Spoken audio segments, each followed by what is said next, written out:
Dans cette vidéo, nous allons voir pourquoi le momentum en trading est primordial, que ce soit sur vos prises de position, sur le placement de vos stop loss et surtout sur le trade management pour qu'il soit en adéquation avec le momentum. Bien sûr, après le visionnage de cette vidéo, ta rentabilité et les probabilités que tu aies un trade gagnant vont légèrement augmenter. Donc, prends de quoi noter. Prépare-toi, focus et on est parti. Premièrement, le principe du momentum. La stratégie du momentum est basée sur l'idée que s'il y a suffisamment de force derrière un mouvement de prix, il continuera alors à évoluer dans la même direction. Et en d'autres termes, si une tendance est bien établie, elle se poursuivra probablement car de plus en plus de traders essaieront donc de ne pas manquer le mouvement du prix. La stratégie tire parti de la mentalité de troupeau des autres investisseurs et traders et également connue donc sous le nom de FOMO, peur de manquer, qui pousse le prix dans une direction. Et donc, du coup, comment cela fonctionne? C'est simple, le but est d'acheter des actifs avec une forte dynamique à la hausse ou tout simplement de vendre des actifs avec une forte dynamique à la baisse. Et bien sûr, tout au long de cette vidéo, je vais te montrer comment faire pour te servir du momentum pour affiner, peaufiner mathématiquement tes entrées en position pour tout simplement pour augmenter les probabilités que tu as de réussir en trading. Ensuite, quels sont les indicateurs importants de la stratégie momentum? Premièrement, la ligne de tendance qui va nous aider tout simplement à détecter l'élan du prix et aussi à cadrer donc l'évolution haussière ou baissière d'un actif. Ensuite, les moyennes mobiles 50 et 200 pour réduire tout simplement le bruit du marché et tout simplement voir la réelle tendance et pour faire une étude de cas réelle, bien sûr qu'on verra après. Et pour terminer, et la chose la plus importante de cette vidéo, ça va être vraiment l'action du prix avec le momentum pour tout simplement la théorie de dos avec ses points hauts de plus en plus hauts et les points bas de plus en plus bas. Et on va directement donc voir un exemple sur TradingView pour montrer tout simplement un test mathématique. Toute cette vidéo sera backée par des tests réalisés algorithmiquement ou même par des études démontrées sur Internet. Bien, c'est parti. On se retrouve sur TradingView pour vous présenter donc le premier indicateur par rapport aux stratégies donc de momentum, c'est-à-dire pourquoi est-il plus favorable d'acheter quand le prix, quand le marché, tout simplement l'actif que vous tradez en question est en plein momentum haussier, quand vous cherchez un achat, ou alors tout simplement un momentum baissier quand vous allez chercher une vente. On va parler donc premièrement de l'action du prix. Pour parler de l'action du prix, on va prendre simplement la théorie de dos, des hauts de plus en plus haut. Et donc sur ce test mathématique, on va voir quoi? Donc ce que vous voyez à l'écran. Quand le marché va franchir plusieurs points hauts, qui va montrer tout simplement que la tendance est prolongée à la hausse, ici on a plusieurs impacts en tant que résistance. Et quand le marché tout simplement vient franchir cette zone, on va prendre position avec un stop loss assez large, un take profit avec un ratio de 2 et on va prendre position. Le but de cette étude est de te montrer que si tu prends une position de trading en suivant uniquement l'indicateur de momentum, donc haut de plus en plus haut et bas de plus en plus haut, alors tu aurais pu être rentable. Ici, on peut voir dans les statistiques 40% de rentabilité. Ok, 400 positions prises et donc fermées. Profit net de 88%. La métrique importante, c'est aussi le drawdown max qui est de 9%. Plus tu vas engager un risque élevé, plus la phase de drawdown sera importante et plus les profits seront importants. Et inversement. Première opportunité qui démontre que mathématiquement, une stratégie momentum de suivi de tendance, donc avec une théorie de dos haussière est rentable, c'est celle-ci. Donc le mardi 24 septembre 2024 à 11h. Avec encore une fois plusieurs impacts en tant que résistance, prise de position TP. La deuxième opportunité sera donc basée ici, le jeudi 29 août, où tout simplement on a un scénario similaire avec un marché qui range, donc c'est-à-dire un marché qui consolide, cassure des plus hauts précédents, on a un point bas plus précédent et tout simplement le marché vient toucher son take profit. Ce test a été réalisé sur les 400 dernières opportunités présentes sur l'actif Euro-JPY, donc l'euro face au yen japonais sur l'unité de temps en 30 minutes. Et comme on peut voir donc en haut à droite, le marché en 2024 et le marché en 2023 nous a donné un ratio risque-récompense de 10 par année, ce qui est un très bon ratio. Alors pourquoi je vous montre ça? Simplement pour vous expliquer et vous montrer qu'une simple stratégie de suivi de théorie de dos haussière peut te donner la rentabilité. Et donc, quel est le rapport avec le momentum? C'est simplement pour vous montrer que il est toujours préférable d'acheter le marché quand le marché vous montre qu'il est prêt à évoluer à l'achat plutôt que d'acheter le marché s'il n'y a pas de trace que le marché est prêt à partir à l'achat. Ne tombez jamais dans ce type de trading d'essayer d'anticiper le marché. Bien sûr, j'ai préparé donc une rubrique et bien un onglet bien précis sur ce débat juste après. Ensuite, je vous laisse à l'écran une étude professionnelle et mathématique réalisée pour donc dans le but de prouver l'efficacité de la combinaison moyenne mobile 50 et la combinaison moyenne mobile 200. Attention, bien sûr, sur des actifs en tendance. Ce document et ces tests ne sont pas valables sur des actifs long terme en range, uniquement sur les actifs en tendance. Et c'est pourquoi, encore une fois, je vous ai montré précédemment un graphique avec du yen japonais en devise de contrepartie. La théorie et l'étude montrent mathématiquement qu'il serait rentable donc de travailler des actifs à long terme avec une moyenne mobile combinée donc 50 et 200 qui pourrait tout simplement donner des très bons points d'entrée à l'achat comme des très bons points de sortie. Donc on a tous commencé le trading avec des personnes qui nous disaient t'achètes quand la moyenne mobile se croise, tu vends quand la moyenne mobile se croise. Ça peut paraître un peu fou, mais sur des actifs à long terme, si on reprend par exemple des actifs comme des actions d'entreprise haussières sur du très long terme ou alors des ETF ou alors des indices américains, alors tout simplement tu aurais été rentable. Malgré encore une fois que ça peut paraître fou, mais le plus important généralement en trading, c'est de faire confiance en son système et l'appliquer bêtement. Et l'application donc d'un croisement de moyenne mobile 50 et 200 te donnerait la rentabilité sur un actif qui est destiné à évoluer à long terme à la hausse. C'était pour vous prouver, encore une fois, que acheter pendant que les moyennes mobiles sont à la hausse serait plus judicieux que d'acheter le marché quand tout simplement le marché n'est pas au-dessus de ces moyennes mobiles. Ça peut paraître fou, encore une fois, ça peut paraître vraiment un cas typique débutant, mais la combinaison 50-200 a été testée donc via cette étude que vous retrouverez donc bien sûr dans la description de la vidéo, mais elle peut servir tout simplement pour repérer un momentum d'un actif à long terme. Bien sûr, le but est de cumuler donc les indicateurs de momentum pour vous donner un maximum de probabilité sur vos opportunités et vos stratégies de trading. Bien sûr, je vous ai montré des indicateurs qui peuvent être testés et tout simplement prouvés mathématiquement. Maintenant, il existe aussi des indicateurs de momentum qui pour moi sont un peu fébriles au niveau tout simplement des preuves, comme par exemple les lignes de tendance. Pas mal vous disent que une ligne de tendance peut être vraiment intéressante pour un suivi de tendance. Moi, personnellement, je n'ai jamais tradé les cassures de lignes de tendance. Attention, je m'en sers pour mon trading, je m'en sers pour schématiser les tendances haussières ou baissières, mais je ne vais jamais prendre une position à l'achat parce que uniquement le marché casse une ligne de tendance et je ne vais pas prendre de position à la vente parce que le marché casse une ligne de tendance. Pour moi, c'est tout simplement un indicateur qui peut être intéressant visuellement pour schématiser et cadrer une tendance, mais tu ne vas jamais t'en servir pour unique confirmation pour entrer sur les marchés. Et pour que vous compreniez que ça rentre bien dans votre tête, dites-vous simplement que le momentum est une force qui pousse les prix à continuer dans une direction donnée. Dans un marché haussier, cette force est souvent donc amplifiée par l'intérêt des acheteurs et ce qui crée tout simplement donc un environnement où il est plus logique d'entrer en position achat plutôt que de tenter d'anticiper une inversion donc du marché. Et beaucoup font cette erreur, beaucoup essayent d'anticiper le marché, beaucoup essayent de rentrer à l'achat alors qu'il n'y a aucun signal acheteur et surtout aucun momentum haussier. Et le but de cette vidéo, c'est que après donc ce cours théorique, que tu comprennes que il est préférable dans tes stratégies, dans tes méthodologies, d'avoir tout simplement le marché dans ta direction. Attention, je ne parle pas de tendance de fond, je parle uniquement de momentum acheteur. Tu le verras bien sûr dans les exemples qui suivent et on passe directement donc à la deuxième étape. Deuxièmement, tu dois avoir la tendance comme allié et pas que la tendance de fond. Et ça, tu vas vite le comprendre. Car suivre une tendance ou un mouvement haussier est moins risqué que de parier contre elle et ça, peu importe l'unité de temps. Aujourd'hui, pas mal de personnes ne regardent que la tendance de fond, se disent ok, daily c'est haussier, donc je vais chercher une position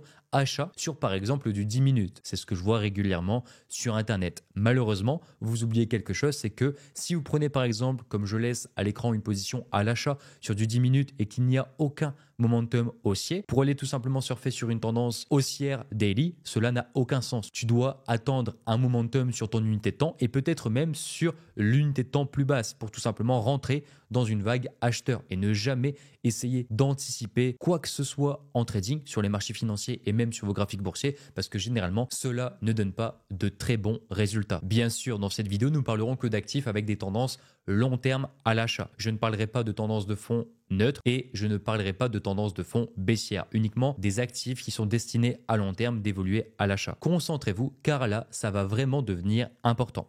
Tout le monde prend position, donc par exemple ici à l'achat, ok, après avoir par exemple identifié une tendance long terme à la hausse. Jusqu'à là, je ne perds personne, mais beaucoup font l'erreur de ne pas regarder la tendance en cours sur leur unité de temps et voire même l'unité de temps qui précède leur unité de temps de travail. Je m'explique. Imaginons la tendance de fond, on va dire aller sur du 4 heures. Une bougie est égale 4 heures. L'unité de temps où tu veux rentrer en position, c'est par exemple 30 minutes.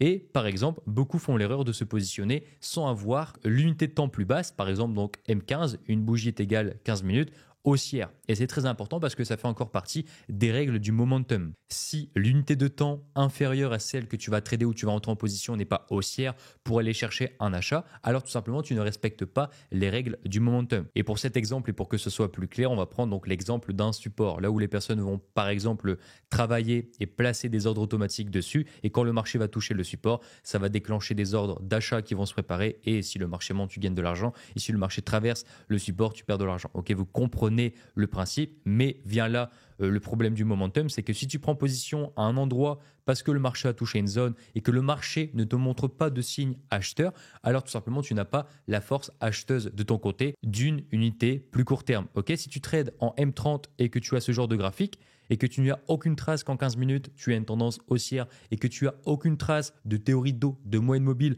sur ton unité de temps en M30, alors tout simplement tu trades contre le momentum de ton opportunité. Et donc, tout simplement, tu réduis les probabilités de réussir sur ton opportunité. Alors que quelqu'un qui respecte le momentum haussier va attendre, par exemple, le début d'une tendance haussière sur du 15 minutes. Ça peut schématiser, par exemple, sur un retracement comme ceci. Si on zoome ici, c'est peut-être l'apparition et c'est généralement le cas donc d'une tendance haussière sur du plus court terme. Et le mieux, tout simplement, pour prendre position sur l'unité de temps sur laquelle on travaille, c'est d'attendre, comme on a vu précédemment, les indicateurs de momentum. C'est-à-dire, premièrement, la théorie de dos. Il faut attendre un plus haut que le précédent pour savoir que des acheteurs sont bien entrés sur le marché, bien entrés sur l'actif qu'on souhaite tout simplement acheter. Parce qu'encore une fois, on ne peut pas anticiper le marché. Et chercher à l'anticiper vous mènera, encore une fois, on le verra après, mais à généralement des pertes. C'est pourquoi, encore une fois, sur ce support, par exemple, je vais donner un cas typique de momentum, tu peux attendre un double bottom. Pourquoi double bottom? Parce qu'encore une fois, ici, les deux hausses, ça va être des tendances haussières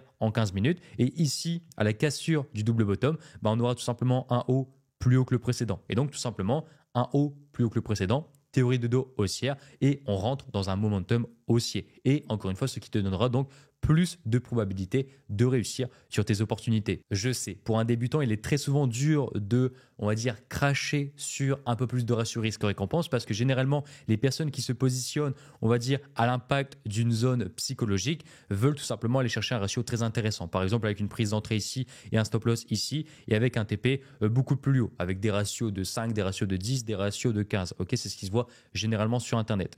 Mais n'oubliez pas, il est mieux d'avoir un plus gros win rate, c'est-à-dire de chances de gagner un trade, plutôt que d'avoir un ratio donc important et de réussir un trade sur 10. Ok, mathématiquement, certes, tu peux réussir, mais psychologiquement, généralement, tu ne vas pas réussir à tenir sur du long terme. Et très peu de traders réussissent avec des stratégies avec très peu de trades gagnants. Et donc à gauche, je vous laisse donc le schéma à ne pas faire. On va dire un schéma type anticipatif. Toutes les personnes qui vous parlent de trading anticipatif ne sont pas des traders qui vont chercher du momentum, donc des probabilités. Donc vous pouvez oublier cette facette du trading, ne jamais anticiper ce qu'il se passe sur les marchés. Par contre, le deuxième schéma est celui de droite et à favoriser. Pourquoi? Parce qu'il respecte tout simplement les critères et les indices et les indicateurs du momentum. Bien sûr, tu peux ajouter ce que tu préfères. Moi, personnellement, pour chacune de mes stratégies que je travaille au quotidien, j'utilise le momentum. On en parlera donc bien sûr après avec des exemples concrets. Mais n'importe quelle stratégie, tu dois avoir le momentum. Et je t'ai prouvé qu'en début de vidéo, que ce soit la théorie d'eau, c'était rentable mathématiquement sur le long terme. Et aussi, tu vois, par rapport aux moyennes mobiles et au croisement de moyennes mobiles, attention, je ne te dis pas de trader uniquement avec des moyennes mobiles, mais tu peux t'en servir pour tout simplement détecter si tu es dans un momentum haussier. Je ne te dis pas qu'après cette vidéo, tu dois trader uniquement les moyennes mobiles. Je t'ai dit que ça peut être intéressant d'inclure un de ces indicateurs, que ce soit la théorie de dos avec des hauts de plus en plus hauts, des bas de plus en plus hauts, ou alors tout simplement un indicateur comme les moyennes mobiles 50 fusionné à la 200 qui te dirait « Ok, tu es dans un momentum acheteur ». Et après cette vidéo, tu dois comprendre que quand tu lances une opportunité, pose-toi toujours cette question. Est-ce que je suis dans un momentum acheteur ou est-ce que ce n'est pas encore le bon moment pour lancer un achat au marché? Et ça, c'est vraiment quelque chose qui va changer tes résultats et tes probabilités de réussir un trade. Le momentum va vraiment t'aider à réussir et à peaufiner tes prises d'entrée et surtout être dans la tendance court terme, long terme et encore sur des unités de temps inférieures. Et tout simplement, toutes les étoiles, on va dire, toutes les probabilités seront alignées pour augmenter tes chances de réussir sur un trade. Et surtout, encore une fois, je sais que je me répète, mais oublie le trading anticipatif. Cela n'a jamais réussi. On le verra donc bien sûr dans des études juste après. Et si vous voulez ajouter une règle sur votre plan de trading, simplement marquez ne pas rentrer si le flux n'est pas acheteur. Vous n'êtes personne pour penser pouvoir anticiper le marché et suivre le flux est mieux que d'anticiper un flux. Maintenant, après la théorie, on va passer donc directement à la pratique avec des exemples concrets sur TradingView et donc on bascule directement sur mon écran. Prenons l'exemple concret d'une personne qui fait du trading anticipatif et qui cherche à rentrer donc sur une position acheteuse sur le gold. Donc sur l'unité de temps long terme, 3 heures. Une bougie est égale 3 heures. Comme on a vu précédemment, la personne va chercher tout simplement soit à placer un ordre automatique d'achat qui sera directement donc lui activé à l'atteinte de la zone psychologique comme ici, ou alors dès que le marché touchera cette zone, la personne lancera un achat manuellement, ok, parce qu'il anticipe que le marché va rebondir sur cette zone de support horizontal, mais aussi sur le support oblique pour prolonger la tendance de fond haussière. Et pour plus de détails vis-à-vis de ce genre d'opportunité qui est très souvent pris par les traders anticipatifs, on va passer donc sur l'unité de temps en 30 minutes. Donc une unité de temps, une temporalité bien plus basse. On voit que le marché a tout simplement touché notre zone de support et la personne tout simplement irait chercher un achat à partir d'ici et donc on placerait notre outil position longue de cette façon avec donc un outil position longue, donc une entrée en position à l'achat sur la zone psychologique avec un stop loss en dessous de la zone psychologique et en dessous du support long terme et un target en fonction de la stratégie bien sûr qui est utilisée. Donc là on va mettre un ratio de 5 mais c'est ce qui se fait généralement sur internet et c'est pourquoi encore une fois tu dois comprendre vis-à-vis de ça que ce n'est pas la bonne manière parce que actuellement ici à la prise de position donc de type de trading anticipatif tu n'es pas dans un flux acheteur et encore moins dans un momentum acheteur parce qu'encore une fois tu as des points hauts au même niveau donc aucun signe de continuation haussière et tu as un point bas plus bas que les précédents. Donc tout simplement, tu es neutre, voire en début de baisse. Tu n'es pas en flux acheteur et tu dois toujours attendre un momentum haussier. Même si tu penses que ta temporalité haute est haussière et que ça suffit, non, tu dois attendre qu'une confirmation sur l'unité de temps où tu vas travailler, où tu vas prendre position, soit haussière. Et donc, logiquement, l'unité de temps qui est plus basse sera aussi haussière. On appelle ça tout simplement le momentum haussier avant de rentrer en position. L'opportunité ensuite évolue pour aller chercher le stop loss de la personne qui a tenté d'anticiper le marché parce que tout simplement cette personne a trop d'ego, cette personne surestime ses capacités en pensant pouvoir prédire les marchés et a pris position tout simplement alors que le momentum n'était pas haussier. Et donc à l'inverse, qu'est-ce que va faire un trader probabiliste et qu'est-ce que va faire un trader qui attend un momentum haussier? Tout simplement, il va attendre un haut plus haut que le précédent et un bas plus haut que le précédent. Ou alors tu peux te servir des moyennes mobiles, donc 250, comme on va voir donc dans cet exemple, et qui a donné tout simplement un très beau signal d'achat. Et voilà ce qu'il se passe. Le marché, après avoir consolidé, présente un haut plus haut que les précédents. Et donc là, oui, on est dans un flux acheteur parce qu'on sait que sur cette unité de temps, on a eu tout simplement une théorie de dos haussière et on a un flux acheteur pour pouvoir donc suivre le mouvement haussier en cours. Et bien sûr, si tu vas sur une temporalité plus basse, tu remarques tout simplement qu'il y a déjà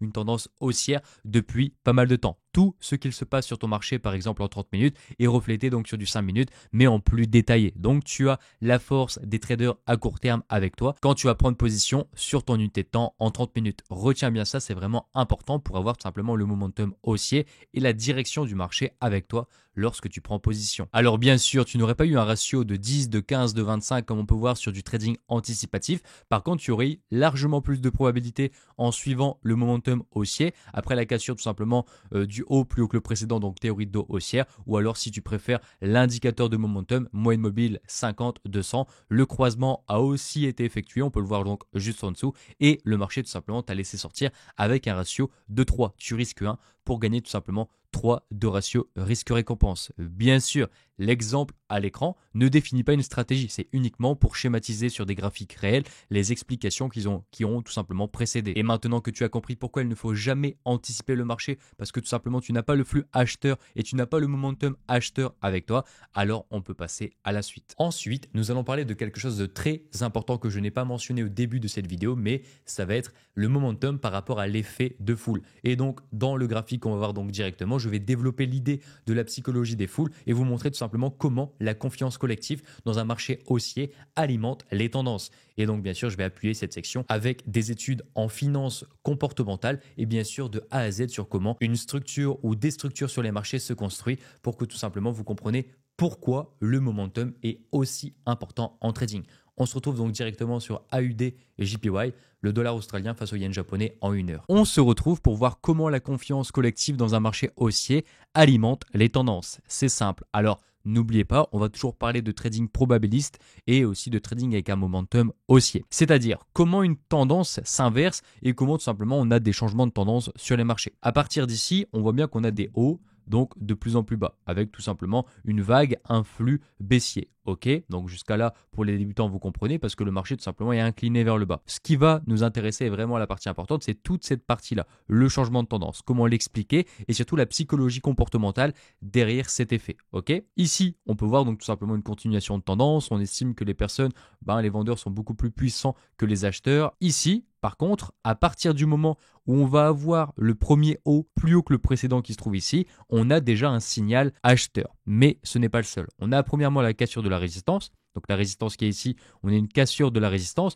Donc déjà, premièrement, on a déjà une vague d'acheteurs qui potentiellement, donc déjà les vendeurs clôturent une partie de leur position parce qu'ils avaient placé leur stop loss en suivant cette ligne de tendance. Donc on va dire une partie des vendeurs potentiellement ont déjà clôturé leur position. Deuxièmement, il y a des personnes qui vont placer leur stop loss au-dessus des points hauts, au-dessus de ce point haut, au-dessus de ce point haut. Donc si le marché vient toucher ce point haut, alors tout simplement, le vendeur qui était placé en position à la vente sort de son trade, ce qui va tout simplement laisser plus de place aux acheteurs. Ensuite, niveau figure sur nos graphiques, on a quoi? On a ici un double bottom. On va dire sur l'unité de temps en 30 minutes. Une bougie est égale 30 minutes. Ici, on est en 1 heure, mais on peut l'apercevoir ici avec un premier bottom, un deuxième bottom. Ici, c'est un peu le premier signal d'achat. Pourquoi? Parce que ce double bottom, on va voir c'est quoi l'objectif théorique d'un double bottom. C'est simplement de prendre la taille du double bottom et ensuite directement de le dupliquer. Et voilà, on a donc tout simplement défini et trouvé son objectif théorique. Plus la taille de votre figure sera grande, plus on va dire l'alerte du retournement de marché sera puissante. Effectivement, ici, la figure n'est pas très grande, donc le marché n'a pas vraiment été impacté. Par contre, on peut voir que oui, le marché a touché son objectif théorique. Donc, c'est-à-dire que n'importe qui aurait tradé ici ce double bottom aurait gagné de l'argent sur les marchés parce que son objectif théorique a été complété. Donc ça, c'est le premier signal. Donc, on va dire, premièrement, on a le double bottom. Deuxièmement, on a la cassure de la résistance. Troisièmement, on a l'atteinte des stop loss qui étaient placés ici. N'oubliez pas qu'ici, il y a un point haut. Donc, les vendeurs qui tradaient les hauts de plus en plus bas sont sortis par rapport à ici. Donc, ici, on a pas mal de flux acheteurs. Le momentum commence à changer. Le momentum commence à devenir acheteur. Pourquoi? Parce que simplement, on a déjà, premièrement, une cassure d'un haut plus haut que le précédent. Ici, les vendeurs ne se laissent pas faire. Pourquoi? Parce qu'on voit ici l'apparition également d'un double top. Donc, figure de retournement à la baisse. Bien sûr, les figures mentionnées ici ne sont pas sur la bonne unité de temps. Ils sont sûrement sur une unité de temps inférieure comme 30 minutes ou alors 15 minutes. Ici, on n'a pas assez de détails pour dire que c'est sur cette unité de temps. Mais j'estime que vous avez la capacité et les connaissances de comprendre que tout est fractalité. Donc ici, encore une fois, qu'est-ce qu'on fait? On prend la taille du double top, on duplique, on met en dessous et tout simplement on arrive exactement sur là où le marché s'est retourné. Donc les personnes qui ont tradé ici le double top sont sorties à partir d'ici. Donc on va dire les vendeurs et peut-être même les derniers vendeurs ont clôturé leur position ici. Et on peut le voir tout simplement à la réaction de l'objectif théorique du double top parce que à partir du moment où le marché a touché l'objectif pile, donc le prix pile à laquelle tu places ton objectif théorique du double top, le marché s'est complètement retourné. Mais on n'est toujours pas haussier. Et pour tout simplement attendre un beau momentum haussier, donc par rapport à la psychologie des foules, on va attendre simplement une figure plus grande. Et la figure qui va vraiment nous intéresser, c'est celle-ci. C'est le double bottom. Ici, on peut voir un gros bot. Et ici, on voit un deuxième bottom. Ok? Et donc, oui, cette figure annonce, donc contrairement à celle-ci, un plus gros retournement de marché. Et si le marché tout simplement vient à se retourner et à compléter l'objectif théorique de cette fois-ci du gros double bottom, donc celui-ci et non celui-ci, alors tout simplement l'impact du retournement sera beaucoup plus important. Et donc les personnes qui vont trader une position à l'achat sur le HOD JPY, donc le dollar australien face au yen japonais, vont clairement voir cette figure et se dire ok, si le marché casse cette zone psychologique, celle que j'entoure actuellement, alors il y aura de fortes chances que le marché parte à la hausse. Et en fait, tout simplement, les signaux montrés sur les graphiques, peu importe comment les différentes personnes et les différents intervenants vont les prendre en compte, ils vont tous voir la même chose, c'est-à-dire acheteur. Peu importe leur méthodologie, peu importe ceux qui tradent, c'est généralement la même chose parce que ceux qui sont sur une unité de temps plus courte, par exemple ici, ils vont voir tout simplement une tendance haussière, comme on a vu précédemment sur l'exemple, donc sur la tablette. Ok, donc là, c'est une tendance haussière sur une temporalité plus courte. Mais nous, sur notre unité de temps en 1 heure, donc à partir de la clôture ici, le marché présente un haut, donc H, plus haut qu'ici le précédent. Et donc tout simplement ici, on a aussi un bas plus haut que le précédent et donc on est dans un momentum haussier. Ok, à partir d'ici, il est intéressant d'acheter le marché sur la UDJPY si vous voulez respecter tout simplement le momentum haussier. Et vous allez me dire pourquoi tout ce charabia. La seule chose que vous devez comprendre, c'est que peu importe ce qu'il se passe sur les marchés, sur vos graphiques, tout est lisible sur votre chart, peu importe votre unité de temps, et vous devez être capable de sélectionner une entrée cohérente et une entrée qui respecte le momentum acheteur, le momentum à la hausse et un flux acheteur. Ne jamais vous positionner si vous n'êtes pas dans la tendance haussière et surtout donc le momentum haussier. Et pour ceux qui ne connaissent pas les bases de principe de momentum, c'est que quand un actif évolue à l'achat, il est préférable de continuer de l'acheter à l'achat. Au contraire, quand un actif évolue à la baisse avec des signaux de momentum baissier, il est préférable tout simplement de le vendre. Et donc, essayez toujours d'être dans le momentum de la direction de l'opportunité que tu cherches tout simplement à avoir sur les marchés. Ensuite, troisième partie, les pièges de l'anticipation de tendance. Si aujourd'hui tu fais du trading anticipatif, si aujourd'hui tu penses pouvoir prédire le marché, si aujourd'hui tu penses qu'à ce niveau bien précis, le marché va se retourner pour compléter ton trade, alors tout simplement c'est soit que tu as un ego surdimensionné, une mauvaise compréhension des marchés, une formation insuffisante, un biais émotionnel et un excès de confiance, là où les personnes pensent pouvoir potentiellement prédire le marché à un prix fixe, ok, ça n'arrivera jamais, et aussi donc pour terminer, un manque de méthode réellement testée. La majorité des gens, la majorité des personnes, la majorité des traders qui tradent ce genre de trading, donc du trading anticipatif, n'ont pas de preuve que leur méthode a réellement fonctionné. Et généralement, si même elle a fonctionné, alors tout simplement elle serait beaucoup plus rentable en implémentant donc des notions de momentum acheteur sur des actifs, donc bien sûr à long terme à l'achat. Et selon les recherches en finance comportementale, les biais cognitifs tels que l'excès de confiance et l'illusion de contrôle sont des facteurs majeurs qui poussent les traders à tenter d'anticiper les marchés. Et par exemple, les traders surestiment leur capacité à prédire les retournements du marché et ce qui conduit donc à des décisions précipitées et des pertes potentielles. Et pour le texte que je viens de citer, donc tiré de l'ouvrage de Kahneman et de Tversky, qui est tout simplement donc une étude de biais cognitifs qui conduit tout simplement à des erreurs de réussite en trading. Et si tu te reconnais dans tout ce qui est ego surdimensionné, mauvaise compréhension des marchés, formation insuffisante, dis-toi que tu dois corriger rapidement si tu veux tout simplement faire de ton trading un trading professionnel et aussi gagner de l'argent sur du long terme. Et pour renforcer et appuyer le texte que je viens de mentionner, donc l'incertitude des marchés financiers, donc c'est une étude menée par Barber et Odean donc en 2001 qui a été tout simplement donc révélé que les traders individuels qui tentaient de prédire les mouvements du marché, donc tout simplement du trading anticipatif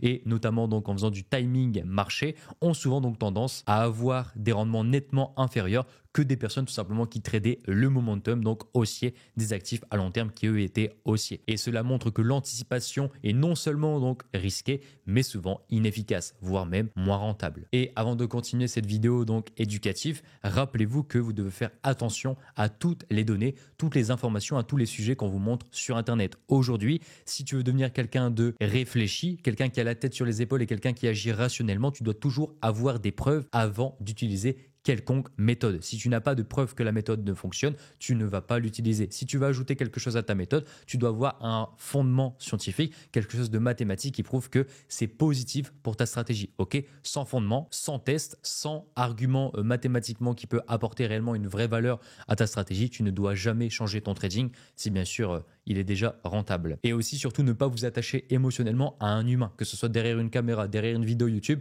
Enfin vraiment, détachez-vous du côté humain pour choisir des méthodes de trading, des méthodes d'investissement, parce qu'encore une fois, un humain peut mentir. Un système codifié, un système mathématique, un système algorithme, lui, ne peut pas mentir. Donc favorisez toujours des approches où on ne peut pas vous mentir et délaissez donc les approches humaines, là où le vice et le mensonge peut très vite subvenir. Donc faites toujours plus confiance à une thèse mathématique qui a été prouvée, des études scientifiques qui ont été réellement apportées de la valeur et même des rendements scientifiques, plutôt que quelqu'un vous a dit « Ok, j'ai gagné de l'argent avec cette stratégie, regarde mon lifestyle, elle est très bien ». Non, ok, vous devez couper la poire en deux et uniquement quand vous aurez compris la différence entre les deux, vous aurez alors la tête sur les épaules pour pouvoir donc continuer votre avancée, surtout votre carrière de trader. Maintenant, dernière étape, et après avoir vu comment donc se positionner grâce au momentum, que ce soit les moyennes mobiles ou alors donc la théorie de dos haussière, on va voir tout simplement pourquoi le momentum peut être aussi intéressant, que ce soit sur les stop loss, mais aussi sur le trade management. On est parti. La stratégie de sortie de position basée sur le momentum inversé, donc ça c'est quelque chose qui est peu connu sur Internet, repose sur l'idée que si suffisamment de force pousse le prix à se retourner, le mouvement primaire cessera donc et finira par s'inverser. Clôture des autres intervenants, etc. Si aujourd'hui tu prends une position par exemple à l'achat et que le prix commence à montrer des signes de retournement et complète à l'inversion, c'est-à-dire que quand tu rentres en position, tu vas te servir des moyennes mobiles croisement, tu vas te servir d'une théorie d'eau haussière pour entrer, mais tu peux te servir de ces critères inversés pour sortir de position, c'est-à-dire un nouveau croisement de moyenne mobile ou alors une théorie de dos inversée. Donc des points hauts de plus en plus bas et des points bas de plus en plus bas. Ça peut être vraiment intéressant. Et comme je le vois souvent, mais beaucoup de traders et la majorité travaillent énormément leur prise de position et travaillent rarement donc le trade management et la sortie de position. Et c'est pourquoi encore une fois t'aider du momentum, que ce soit pour entrer en position pendant ton trade management et pour ta sortie de position et aussi ton stop loss, peut vraiment ajouter une certaine rationalité à ton trading et avoir pas mal de probabilités pour réussir un trade. Et pour le cas du trade management, cette stratégie exploite le comportement de panique collective, également donc connu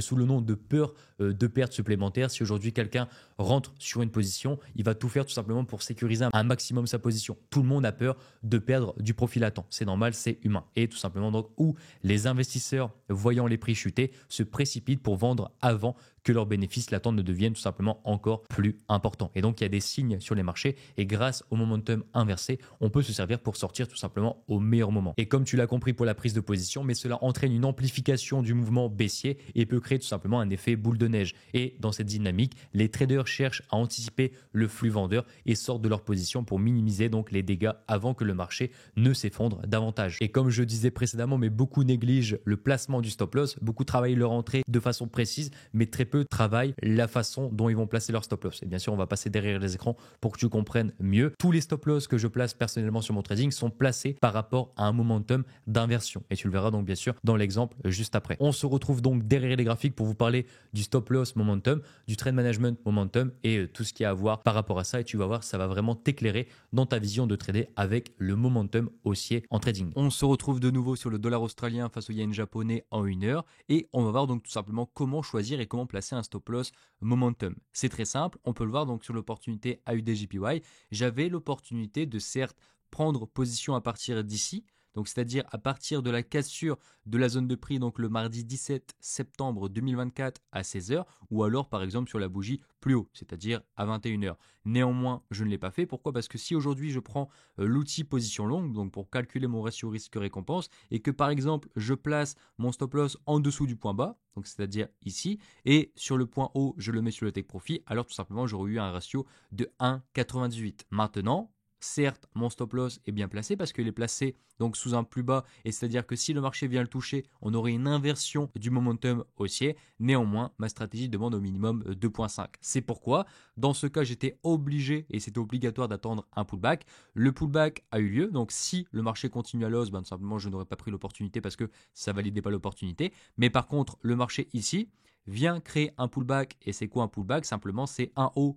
Donc ici à la cassure, un haut plus haut que le précédent et un bas plus haut que le précédent. N'oubliez pas que le bas il est ici, le nouveau bas est maintenant ici et en plus se sert de la zone psychologique comme nouveau support. Donc très intéressant. Et là maintenant, tu reprends ton outil position longue, tu places ton position longue sur ta bougie qui clôture et qui donne vraiment pas mal de probabilités avec un beau corps, tu mets ton stop loss en dessous de ton point bas et tu mets ton TP ici. Donc là, tu as un ratio de 3,78. Donc très bon ratio. Et pourquoi donc on parle de stop loss d'inversion? Parce que simplement, si je prends position ici et que le marché vient directement se retourner à la baisse, donc de cette façon, et que le marché touche mon stop loss, alors tout simplement on aura un point bas, donc ici on aura un point bas plus bas que le précédent et en plus de ça on aura tout simplement une figure de retournement, donc figure double top. Ok, quand tu places un stop loss, peu importe le stop loss, peu importe l'opportunité, tu dois toujours placer à une inversion de momentum haussier. Tu peux te servir également des moyennes mobiles. Si par exemple tu souhaites placer ton stop loss sous les moyennes mobiles, j'ai activé les moyennes mobiles et on peut voir que mon stop loss était donc bien placé en dessous de ces moyennes mobiles.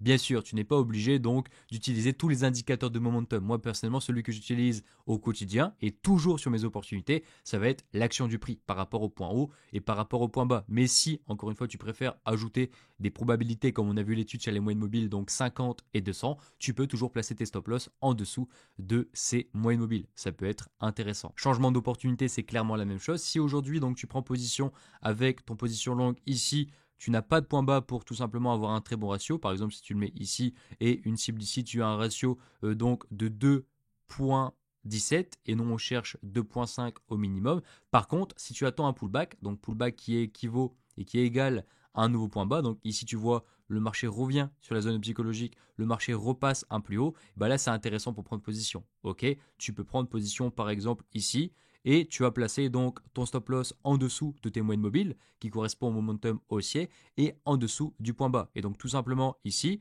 si on place le TP sur le take profit, on aurait un ratio de 4,4. Donc très bon ratio. Et au contraire, si le marché, au moment où tu prends position, vient directement se retourner, c'est la même chose. Le marché alors présente un double top. Et si le marché vient toucher exactement ton stop loss, c'est-à-dire que si on zoome ici, donc où j'entoure ici, par exemple sur une tête temps comme 15 minutes, on aurait tout simplement une tendance baissière. Donc on serait dans un flux vendeur et le momentum tout simplement se serait retourné. Pourquoi? Parce qu'on aurait cassé le plus bas, donc l'action du prix momentum aurait été cassée et en plus on aurait cassé les moyennes mobiles. Donc on aurait tout simplement invalidé le momentum haussier et on aurait placé notre stop loss au meilleur endroit pour respecter un momentum haussier. Maintenant, et après avoir compris pourquoi il est intéressant de placer un stop loss par rapport au momentum et pas simplement un stop loss au hasard ou placer un stop loss pour avoir un bon ratio risque-récompense comme tout simplement 98% des traders le font, on va passer donc tout simplement à pourquoi le faire aussi sur le trade management. Donc tout simplement, quand le marché vient créer ici, donc pendant l'évolution du trade, le trade management c'est pendant l'évolution du trade, quand le marché vient présenter un nouveau plus bas par rapport au plus haut, tu as la possibilité, si tu veux manager ton trade en fonction du momentum haussier, de placer tout simplement un stop loss en dessous de ta zone, donc que j'ai tracé ici, donc bien sûr là on parlera uniquement du point bas, mais donc tu vas placer un stop loss en dessous de ton point bas, ok? Et comme ça, encore une fois, c'est la même chose que pour la prise de position.